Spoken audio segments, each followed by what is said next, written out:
Hello and welcome back. This is video number 2 and we're going to dive right in and I'm going to talk about Prezy Next, which is the latest version of Prezy versus Prezy Classic. So as of now of making this video course, you can either make your Prezy Classic videos or Prezy Next.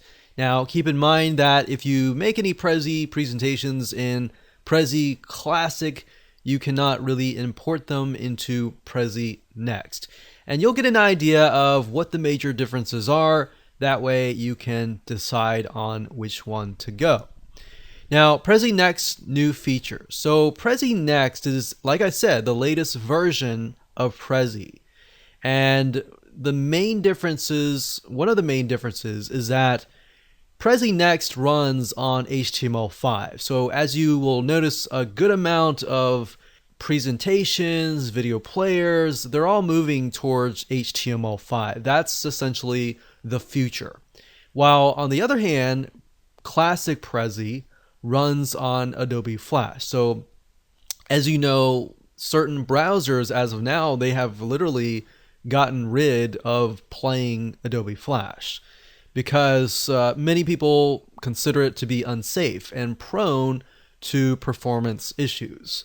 So that's the big thing. And other than that, frames, for example, which will make more sense when I dive in, are hidden until you're ready to show them. You can use fade in or fade out animations, which allow you to manually hide content until you're actually ready to show them.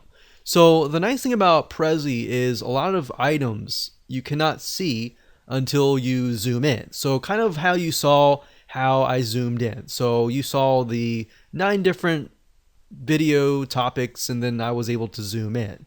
So that's the nice thing about Prezy compared to PowerPoint, is with PowerPoint you can't really do that, but with Prezy you can. And you can do so much more, which I'll show you in just a minute. And also with Prezy Next, you can click and zoom on any frame during the presentation, and you are not stuck on just like following the slide's path sequence number. So with the previous Classic Prezy, you can only go in order. You have to go like in order of creating it. But with Prezy Next, which I'll show you in just a minute, for example, with the 9 videos, I could either go in order or I could just pick and choose the bubbles, right? So that's the main difference, is you're not stuck on having to follow step 1, step 2, step 3, step 4. And what that allows you to do is it allows you to create a more engaging presentation. So that way, let's say, for example, you're doing a webinar or you're doing a presentation or a sales presentation, you can pick and choose which circles that you want to go into. And you can skip some, you don't even have to go in order. So that's what makes it more interactive. Does that make sense? So it provides analytics also by showing how many people viewed your presentation, who they shared it with, and which parts interest them most. That's amazing because you were not able to do that in the original Classic Prezy. Plus, as you will see in a minute, there is a cleaner, slicker look with subtopics and pages. As far as setting things up, the structure is just a lot more cleaner. Everything is structured properly, and it's just a lot easier as far as usability goes. I remember back in the day with Classic Prezy, setting things up was actually very complicated.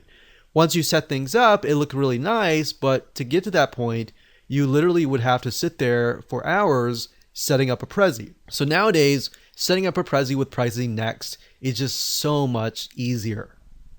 With that said, let's move on to video number 3.